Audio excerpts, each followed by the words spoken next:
लोकसभा चुनाव से पहले भूमिपुत्र को उम्मीदवार बनाने और अलग गोरखालैंड की मांग फिर एक बार जोर पकड़ने लगी है।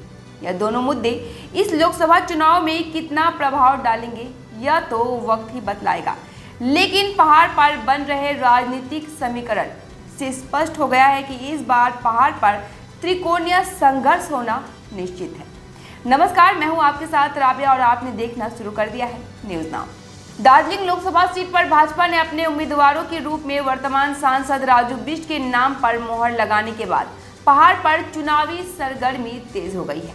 दार्जिलिंग लोकसभा सीट पर कब्जा करने के लिए एक ओर जहां राजू बिष्ट पहाड़ की रीजनल पार्टियों को मनाने में सफल हो गई है, तो वहीं दूसरी ओर तृणमूल कांग्रेस अनित थापा के समर्थन से चुनावी मैदान में है। जहां तक इंडिया गठबंधन का सवाल है, अजय एडवर्ड की हामलो पार्टी ने इंडिया गठबंधन को अपना समर्थन दिया है, लेकिन इंडिया गठबंधन ने अभी तक अपने उम्मीदवार के नाम की घोषणा नहीं की है।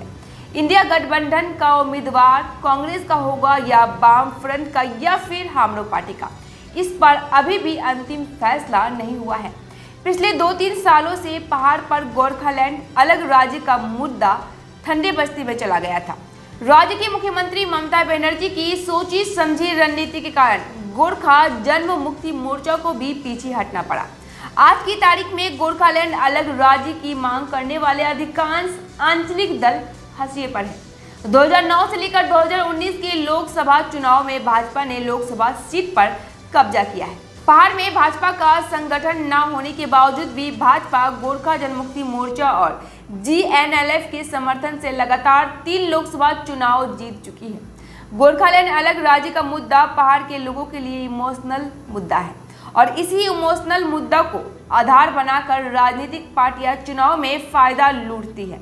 पहाड़ पर अलग गोरखालैंड मुद्दे को लेकर पहाड़ के अधिकांश दलों में बिखराव नजर आ रहा है। अलग गोरखालैंड राज्य के मुद्दे पर पहाड़ की राजनीतिक पार्टियां एकजुट नहीं है और इसी का फायदा सबसे ज्यादा भाजपा उठा रही है। पहाड़ पर तृणमूल कांग्रेस का संगठन भी काफी कमजोर है। इस चुनाव में अनित थापा ही एकमात्र तृणमूल कांग्रेस का भरोसा है और इस समय पहाड़ की जो राजनीतिक स्थिति है उसके मुताबिक दार्जिलिंग कार्सियांग के विधायक भाजपा और कालिम्पोंग के विधायक अनित थापा की पार्टी से है और सांसद भाजपा के हैं। पहाड़ के लोगों को आज भी ऐसा लगता है कि पहाड़ की समस्या का स्थायी समाधान एकमात्र भाजपा के पास ही है।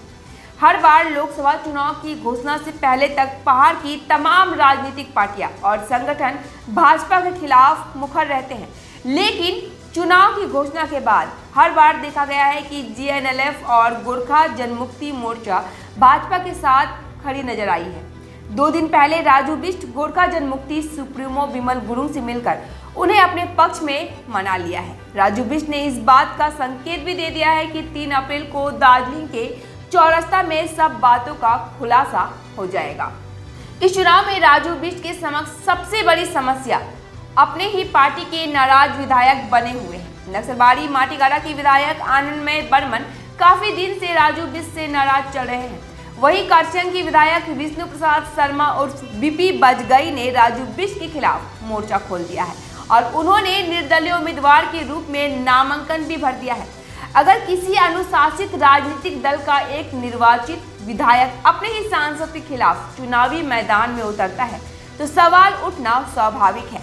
देश में आज जो राजनीतिक हालात है उसके मुताबिक मतदाता इस वक्त पार्टी के नेता के चेहरे के आधार पर वोट कर रहे हैं और इस मायने में नाराज चल रहे विष्णु प्रसाद शर्मा को बहुत ज्यादा फायदा होगा ऐसा नहीं लग रहा है। भाजपा को जो भी वोट मिल रहे हैं वह मोदी के चेहरे पर मिल रहे हैं, ना कि उम्मीदवार के चेहरे पर, और इसी वजह से नाराज चल रहे विधायक विष्णु प्रसाद शर्मा का असर इस चुनाव में बहुत ज्यादा देखने को नहीं मिलेगा। राजनीति में धन और बल बहुत मायने रखता है और इसमें राजू बिष्ट पहाड़ की सभी पार्टियों पर भारी पड़ते हैं। हमेशा से अलग गोरखालैंड के विरोधी रहे तृणमूल कांग्रेस को पहाड़ के मतदाता किस हद तक समर्थन करेंगे, यह भी एक बहुत बड़ा सवाल है। तृणमूल कांग्रेस को जो भी वोट मिलेंगे वो अनित थापा के भरोसे ही मिलेंगे। जहां तक इंडिया गठबंधन का सवाल है, अजय एडवर्ड की पार्टी, हामलो पार्टी, कांग्रेस और वाम फ्रंट के अपने वोट बैंक है। इस गठबंधन को कितना फायदा मिलेगा, यह भी एक बहुत बड़ा सवाल उभर कर आता है। कुल मिलाकर इस समय दार्जिलिंग लोकसभा सीट पर हर किसी की नजर टिकी हुई है। भूमिपुत्र को उम्मीदवार बनाना और अलग गोरखालैंड की मांग इस लोकसभा चुनाव का कितना बड़ा फैक्टर होगा, यह तो वक्त ही बतलाएगा। लेकिन इतना तो तय है कि इस बार पहाड़ पर त्रिकोणीय लड़ाई होनी निश्चित है। आशा करते हैं हमारा कार्यक्रम आपको अच्छा लग रहा होगा। अगर हमारा कार्यक्रम आपको अच्छा लगता है तो हमारे न्यूज़ नाउ के पेज को ज़्यादा से ज़्यादा लाइक, शेयर और सब्सक्राइब करना ना भूलें। फिलहाल के लिए इतना ही। अब दीजिए मुझे इजाज़त। नमस्कार।